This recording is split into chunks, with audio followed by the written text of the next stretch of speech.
जय हिंद दोस्तों। बिहार आयुष काउंसलिंग के बारे में काफ़ी कम लोग बात करते हैं, बहुत ज़्यादा अंडररेटेड है। लेकिन आज के इस वीडियो में मैं आपको डिटेल में सारी इन्फॉर्मेशन देने वाला हूँ बिहार आयुष काउंसलिंग के बारे में, सब कुछ डिटेल में। गवर्नमेंट कॉलेजेस कितने हैं आयुर्वेद के, होम्योपैथी के, यूनानी के, प्राइवेट कॉलेजेस कितने हैं, उनका सीट मैट्रिक्स, कट ऑफ के बारे में, कितने मार्क्स पे आपको कॉलेज मिल सकता है बिहार में। चलिए शुरू करते हैं। हमारे पास में है ऑफिशियल लिस्ट जो कि बिहार की ऑफिशियल आयुष काउंसलिंग की वेबसाइट से ली गई है। और इसमें जो कॉलेजेस हैं, अभी ये आपको सारे के सारे कॉलेजेस मैं बताने वाला हूँ, ये गवर्नमेंट कॉलेजेस हैं। तो गवर्नमेंट कॉलेजेस पे एक बार नज़र मारिए। गवर्नमेंट कॉलेजेस जो है, सबसे पहले इसमें यहाँ पर दिया हुआ है होम्योपैथी का एक कॉलेज है जो कि बिहार में आता है। Government government RBTS homeopathy medical college Muzaffarpur में ये लोकेटेड है। और इसका जो सीट वैकेंसी है वो लगभग 75 का टोटल है। उसमें AIQ ऑल इंडिया कोटा की 11 सीट होती हैं, अनरिजर्व्ड उसमें 17 है। टोटल इस तरीके से करके जो है ये सारी की सारी सीट हमें देखने के लिए मिल जाती हैं। तो टोटल कुल मिला के इसमें सीट लगभग 75 सीट्स इसमें हैं। इसके बाद हम देखते हैं जो अगला कॉलेज है वो है आयुर्वेद का। आयुर्वेद के इसमें दो कॉलेजेस हमें देखने के लिए मिलते हैं बिहार में। एक है पटना में है और एक कॉलेज है बेगूसराय में। जो पटना वाला कॉलेज है उसमें टोटल जो है वो 90 सीट्स हैं और बेगूसराय वाले में 33 सीट्स हैं। मैं एक चीज़ आप सभी स्टूडेंट्स से बोलना चाहता हूं। अब देखो, गवर्नमेंट कॉलेज है, एक गवर्नमेंट कॉलेज में MBBS में अगर आप देखते हो तो 100 सीट के आसपास तो होती ही हैं। एक प्राइवेट कॉलेज में भी, प्राइवेट कॉलेज में तो आयुर्वेद में भी 100 सीट से भी ज़्यादा हो जाती हैं। लेकिन यहाँ पर अगर ये गवर्नमेंट कॉलेज है तो यार आपको नहीं लगता कि गवर्नमेंट कॉलेज इस काबिल होना चाहिए कि एटलीस्ट 100 स्टूडेंट्स का तो बैच उसमें से बनना चाहिए? ये कमेंट करके बताना आप एग्री करते हो या नहीं करते हो। और अगर वो कॉलेज इस लायक नहीं है कि 100 बच्चे ले सके, जैसे 33 सीट्स है बेगूसराय वाले कॉलेज में, तो यार इतना तो कैपेबल हो कॉलेज कि वो 100 सीट्स संभाल सके बच्चों की। सीट्स बढ़ जाएंगी तो एडमिशन लेने में आसानी होती है। इसके बाद एक यूनानी का कॉलेज है, गवर्नमेंट तिब्बी कॉलेज पटना, इसमें 32 सीट्स हैं। ठीक है, ये हो गए गवर्नमेंट कॉलेजेस। अब बात आती है कि इसकी प्राइवेट कॉलेजेस की। प्राइवेट कॉलेजेस चलो आपको बताते हैं। सबसे पहले प्राइवेट कॉलेजेस में होम्योपैथी के कॉलेजेस हैं। ये सारे के सारे जो हैं ये होम्योपैथी के कॉलेजेस हैं। होम्योपैथी में सबसे पहला कॉलेज है कहाँ पर? गया में है, एक कटिहार में है, दरभंगा में है, पटना में है, फिर अगेन दरभंगा, सिवान, वैशाली, मोतिहारी और पटना। ये प्राइवेट कॉलेजेस हैं BHMS के। और इनमें किसी में जो है वो स्टेट कोटा की 34 सीट्स हैं, किसी में 30 हैं, किसी में 42। टोटल अगर सीट देखेंगे तो इनमें 40, 30, 50 ऐसे करके सीट दी हुई है। अगर आपको काउंसलिंग से रिलेटेड कोई भी डाउट्स या क्वेरीज हैं, वीडियो का डिस्क्रिप्शन में नंबर दिया हुआ है, कॉलिंग नंबर, बेझिझक कॉल करिए।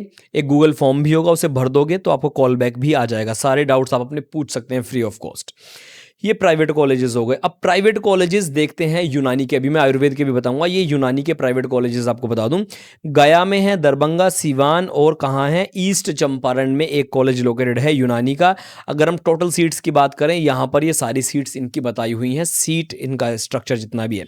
एक बात आपको बता दूं, ये जो लिस्ट थी 2025 की ऑफिशियल लिस्ट थी। ये वाला जो लिस्ट है दोस्तों 2025 का ऑफिशियल है। और 2026 में हल्का फुल्का थोड़ा बहुत चेंज हो सकता है। प्राइवेट कॉलेज में किसी की सीट कम हो जाए, किसी की बढ़ जाए, या किसी एक आधा कॉलेज की परमिशन कम हो जाए, या किसी एक आधा कॉलेज की परमिशन का जो है वो एक्स्ट्रा आ जाए। अब बात करते हैं जो सबसे इंपॉर्टेंट है, आयुर्वेद। कितने आयुर्वेद कॉलेजेस हैं आपके बिहार में? आपके बिहार में दोस्तों अगर देखा जाए टोटली तो वो अप्रोक्सीमेटली यहाँ पर 1 2 3 4 5 6 7 8 8 कॉलेजेस हैं बिहार में। 8 आयुर्वेदिक कॉलेजेस हैं। कहाँ कहाँ पर है? सिवान में, गया में, मुजफ्फरपुर, छपरा, पटना पटना पटना और सीतामढ़ी। इनमें कॉलेजेस हैं। और इन कॉलेजेस का जो सीट जो मैट्रिक्स है वो अप्रोक्सीमेटली 60 60 31 42 94 60। एक कॉलेज है पटना वाला जिसमें सिर्फ 100 सीट हैं, बाकी सब में जो है वो 100 से कम ही हैं। इनमें भी अगर किसी कॉलेज का 100 सीट मैट्रिक्स होता है तो माना जाता है कि वो कॉलेज का जो सारा कुछ है वो अच्छा होगा, तब उसको 100 सीटों का परमिशन मिलता है। अदरवाइज जब सीटों की परमिशन कम हो जाती है तो इन कॉलेजेस की सीटों की परमिशन जो कम हुई है, इसका मतलब कहीं ना कहीं उनमें कुछ ना कुछ कमी थी, जिसकी वजह से NCIS ने सीटों की परमिशन नहीं दी उसको। ठीक है, अब तो ये तो बात हो गई कॉलेजेस की, आयुर्वेद, होम्योपैथ, यूनानी की। थोड़ा सा आपको मैं बताता हूँ किसके बारे में, कट ऑफ के बारे में। देखो, प्राइवेट कॉलेजेस सिर्फ 8 हैं, ठीक है, आयुर्वेद के, और बच्चे हैं लाखों। लाखों बच्चे हैं, तो कट ऑफ ये तो निश्चित है कि काफ़ी ज़्यादा हाई जाएगा। जस्ट क्वालिफाइड पे आपको हो सकता है इनमें से जो बिल्कुल बेकार कॉलेज हो वो मिल जाए, लेकिन जिस कॉलेज में 100 सीट थी उस टाइप का कॉलेज आपको जस्ट क्वालिफाइड पर मिलना थोड़ा मुश्किल हो जाता है। तो सेफ स्कोर आप मान करके चलो कि अगर बिहार में आपको एडमिशन लेना है तो 300 सेफ स्कोर है, क्योंकि कॉलेजेस कम है। अच्छे कॉलेजेस नहीं, मैं कह रहा हूँ कॉलेजेस कम है, इस वजह से कट ऑफ हाई जाता है। सेफ स्कोर 300 मान करके चलो।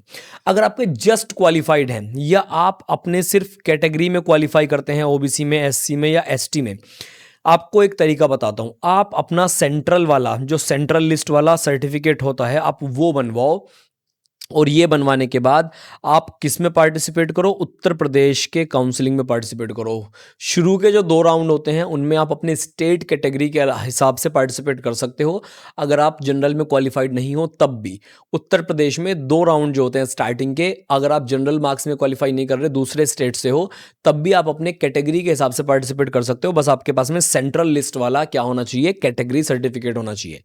यूपी में अकेले 80 से ज़्यादा कॉलेजेस हैं गवर्नमेंट के, सॉरी ये प्राइवेट बीएमएस के, गवर्नमेंट नहीं प्राइवेट बीएमएस के। तो यहाँ पर एडमिशन मिलना कंपैरेटिवली इजी होता है, और फीस स्ट्रक्चर भी थोड़ा सा कम होता है कुछ कॉलेजेस का, कुछ का तो काफ़ी ज़्यादा हाई है, 3 लाख प्लस भी चला जाता है। तो ये था आपका सारा बिहार आयुष काउंसलिंग के बारे में। कोई डाउट्स हो, क्वेरीज हो, वीडियो के डिस्क्रिप्शन में कॉन्टैक्ट डिटेल्स हैं, फटाफट जाओ और कॉल करो और अपने जितने भी डाउट्स हैं वो क्लैरिफाई करो।